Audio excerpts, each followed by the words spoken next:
Hi, Canners. Man, I got a great show. I'm so excited about who we've got on today. One of the Midwest kind of local legends here from a .com standpoint, RevLocal, Aaron Boggs, Executive Vice President's on the show. You know, living proof that technology companies are emerging and thriving here in the Midwest. Aaron, how did RevLocal get started? What was the inspiration for that? Hey, thanks for the question, Tony. And I'm always excited to talk about how we got started. We had some successful businesses in technology. We did a lot of IT platforms, but our passion was really in providing services to small businesses, whether it was doing internet type functions, web design. Got into the early online marketing services. But then when Google made the change to bring local service search results to the internet, we were right there. And so about 6 days after that algorithm change, RevLocal was born, and we knew that it was a big field. Let's get out there and let's start helping small businesses. Wow. I mean, and that didn't happen that long ago, and you guys have really exploded. And from what I'm hearing in the marketplace, you've exploded because you're really getting some powerful results for the local business. Now, and I just want to give you a little context here.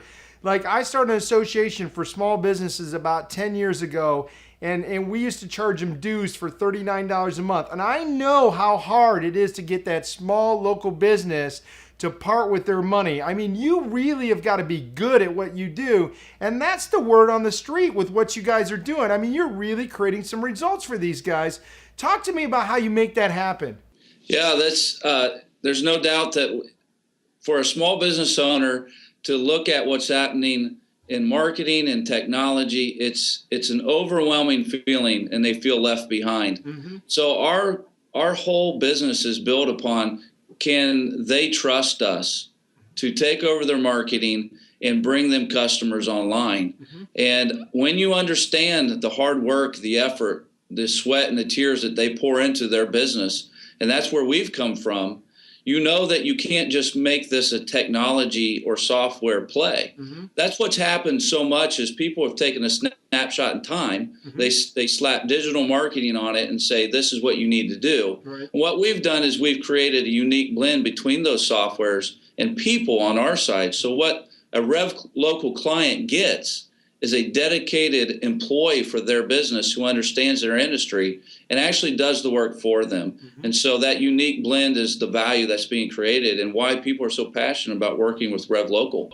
I mean, it's one of the reasons I got excited about doing this interview because I think we have some similar beliefs. I was going through your core values and what makes you guys up, but even the way you've shaped your business model, I mean, people don't want to buy more software, and certainly business owners don't want to buy more software. They want the net benefit of what they get out of it. They want the results that you can create for them. They don't want to have to learn something new. I mean, they're busy being plumbers. They're busy selling cars, right? And that's what you guys are doing. You're wrapping services around that software and the things that they need in order to get better, and you're helping them get results out of it. Is that fair? That is definitely fair. That's exactly what's happening here.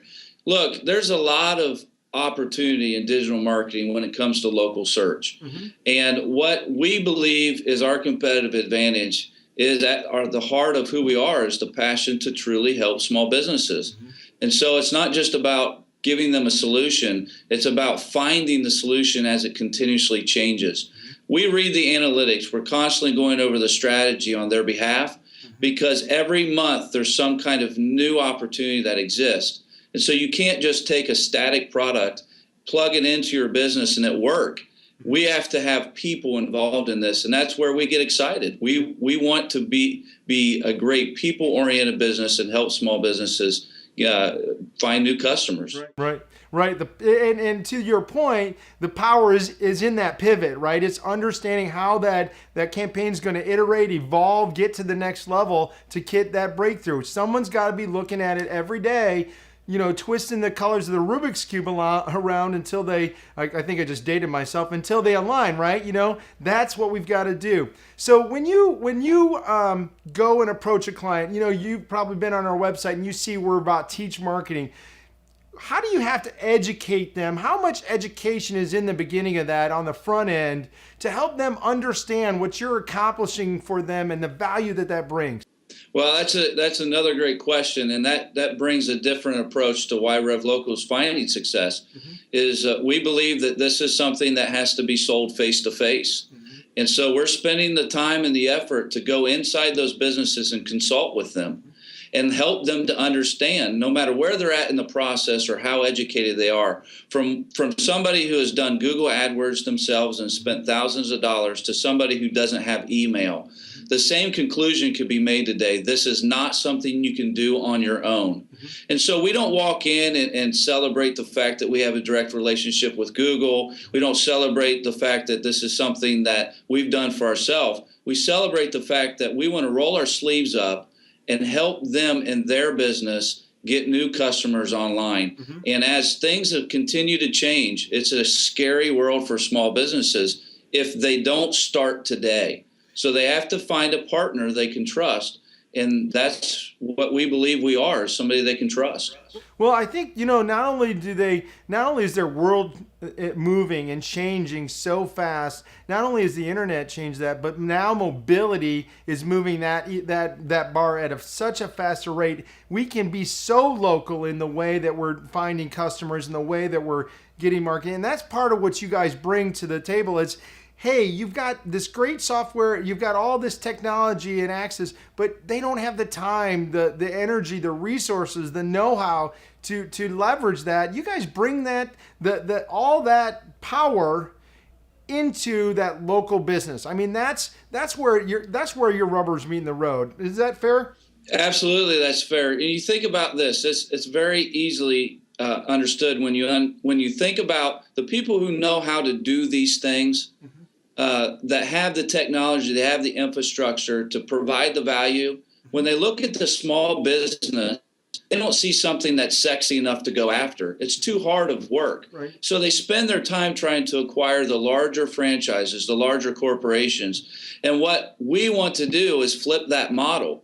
We really want to be productive to each and every brick and mortar business and help them understand that they can tap into the same kind of power and the same kind of infrastructure and compete at that level. And that's where you find the voice that is championing our cause, is that it's the little guy against the big guy. And we're bringing them the same horsepower that the big guys have because we're passionate about helping them. So what was the inspiration? I mean, what was that moment where, I mean, you said it was like 5 days after Google came out with local search, but walk me through your founding story. I mean, who'd you pitch it to? What was that? How'd you guys get your funding? Did you self-fund? Did you bootstrap? Give me that first 6 months, if you will. Well, we're self-funded, and we have pre-existing businesses that are still going, are successful. Our founder, Michael Hawk, had been in the ISP world since really 2004, and we have national companies, and so we had a pre-existing infrastructure already. But the idea came up, and we started in small towns, and we started going door to door.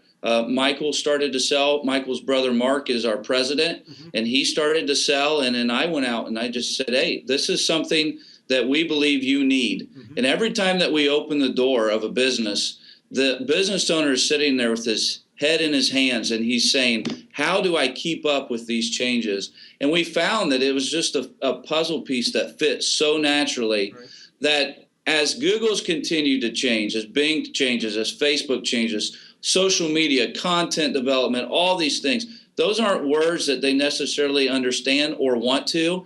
They just want to be viable in their market and be competitive to gain new customers. And so it really comes back to old-fashioned branding for them online and telling that story. And when they feel you talk with passion, that's where the trust comes. Well, and it's what we, you're so iterating. What we try to teach our clients is the conversation is happening. You can choose to join, or you can have it, be talked be talked about without you, right? But your brand, you don't own it anymore. It's a conversation. You're either joining it or you're not. You're either part of it or you're letting it be directed by all the other people out in the marketplace. And what you guys do is bring that to, you know, the mom and pop shop and allow them to compete effectively and get their story out. I mean, so many of these businesses have such great stories, and using the tools and the way that you guys do that, get that to market, allows them to compete on an equalizing level. One last thing. What is the one thing that the one thing that, you're driving home and you just had a meeting and you couldn't connect to the guy. You couldn't get it through to him. What's the one thing you want to tell the local business owner about the future of marketing online today?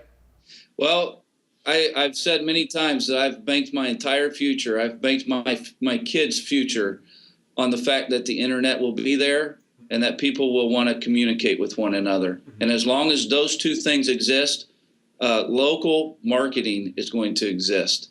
And so there's really no option for small businesses to run from this. To be viable in the future, you will have to manage your brand in multiple locations, and your story will either speak to people and influence them or push them away.